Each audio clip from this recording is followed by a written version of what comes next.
জামাল ভান্ডারী গানে মতোয়ারা দর্শক শ্রোতা নরসিংদী রায়পুরায় আধ্যাত্মিক শরীর ঝংকার তুলেছে বাউল গান। রাতভর চলা বাউল গানের আসরে মুগ্ধ হয়েছেন হাজারো দর্শক শ্রোতা।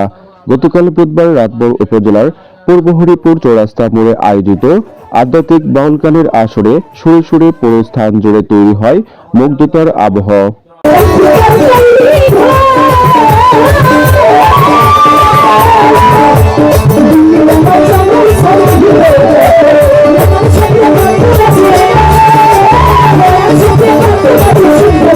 আঞ্জুমানে রহমানিয়া মইনিয়া মাইজ ভান্ডারীর উদ্যোগে জালাল ভান্ডারীর আয়োজিত ওই আসরে মঞ্চে পালাক্রমে বাউল গান পরিবেশন করেন দেশবরেণ্য বাউল শিল্পী চন্দ্র সরকার ও হাবিল সরকার সহ তাদের দল। আসরে হারমোনিয়াম, একতারা, বাঁশি, করতাল, ডুগডুগি, মন্দিরা আর ঢাক তবলার তালে তালে মঞ্চে এই দুই বাউল শিল্পীরা আসরের শুরুতে সৃষ্টিকর্তা ও রাসূলের গুণ কীর্তন, পরে রাসূল সাল্লাল্লাহু আলাইহি সাল্লামের শান ও মুর্শিদি সহ পর্যায়ক্রমে চলে বিচ্ছেদ গান গাইলেন আল্লাহ রাসূল, মদিনার ফুলমদয়াল বাবা মাওলানা, আল্লাহর নবী, মায়ার নবী, নূরের নবী গো, আপনি নবী আমার জীবনের জীবন। মুহুমুহু করতালি, চারিদিকে উৎসুক হাজারো দর্শক শ্রোতার অপেক্ষা। বন্ধুপিনে পাগল মন, মন রে বুঝাইলে বুঝে না এবং আমি তো ভান্ডারী পিড়িতে মরা, এমন জনপ্রিয় আর হৃদয়স্পর্শী বাউল গানে মজেন ভক্ত, অনুরাগী আর দর্শকেরা। একের পর এক গানের ফাঁকে ফাঁকে দুজনের মধ্যে চলে নানা রকম যুক্তিতর্ক। মঞ্চে থাকা দুই বাউলের গান ও কথার লড়াই দারুণভাবে উপভোগ করেন চারপাশে থাকা হাজারো দর্শক শ্রোতা। অনুষ্ঠানে প্রধান অতিথি হিসেবে উপস্থিত ছিলেন নরসিংদী ৫ আসনের বিএনপি মনোনীত ধানের প্রার্থী ইঞ্জিনিয়ার আশরাফ উদ্দিন বকুল। এছাড়া উপস্থিত ছিলেন উপজেলা যুবদলের সদস্য সচিব নূর আহমদ চৌধুরী মানিক, রায়পুরা পৌর যুবদলের আহ্বায়ক সোহেল, উদ্বোধক হিসেবে ছিলেন মুসাফর ইউপি প্যানেল চেয়ারম্যান আসাদ মিয়া, ইউনিয়ন বিএনপি সাধারণ সম্পাদক মোতালেব মেম্বার।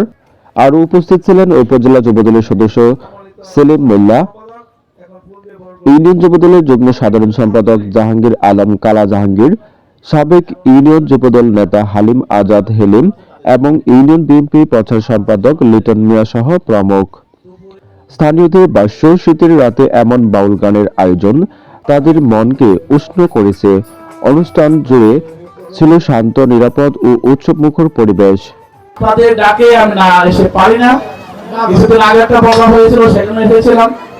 আজকে এসেছি, আমার খুব ভালো লাগছে। আপনারা সবাই এখানে এসেছেন, সরকারি গান শুনছেন। এই পরিবেশটা বজায় রাখুন, কারণ শিল্পীরা গান গাইলে আপনাদের পরিবেশটা দরকার, যে পরিবেশটা বজায় রেখেছেন এটা সুন্দর বজায় রাখুন। তারপর দেখবেন শিল্পীরা সুন্দর সুন্দর গান বের করে করে আপনাদের মনোমুগ্ধকর পরিবেশ সৃষ্টি করবে। বিপদে আপদে যখন যে অবস্থায় আমাকে ডাকা হয় আমি চলে আসি। আপনারা শুধু লক্ষ্য রাখবেন যাতে আগামী দিন আমরা ক্ষমতা আসতে পারি, আমাদের দানের শীষ যাতে বিজয় হতে পারে, সেই জন্য আপনারা যাতে দানের শীষ করবেন এই প্রত্যাশা আমরা করি। আর এতটুকু বলবো যে এই জীবনে যেহেতু মানুষের কল্যাণে কাজ করছি সততা, মানবতা এবং ভালোবাসা দিয়ে, আর যেহেতু একটা দলকে নিয়ে আমি গ্রহণ করছি, সেই দল তো আগামী দিন সরকার আসার সেই পথ প্রবর্তিত হয়েছে।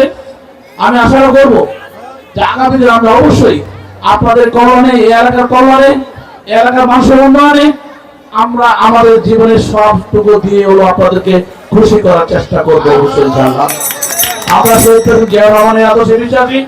আমার দেশনেত্রী বেগম খালেদা জিয়া অসুস্থ আছেন, ওনার জন্য দোয়া করবেন এবং বিএনপি ভারপ্রাপ্ত চেয়ারম্যান তারেক রহমানের জন্য দোয়া করবেন, যাতে উনি ফিরে এসে বাংলাদেশে দায়িত্ব পালন করে বাংলাদেশকে পৃথিবীর মানচিত্রে একটা উন্নত বাংলাদেশ এবং মাননীয় বাংলাদেশ হিসেবে গড়ে তুলতে পারে।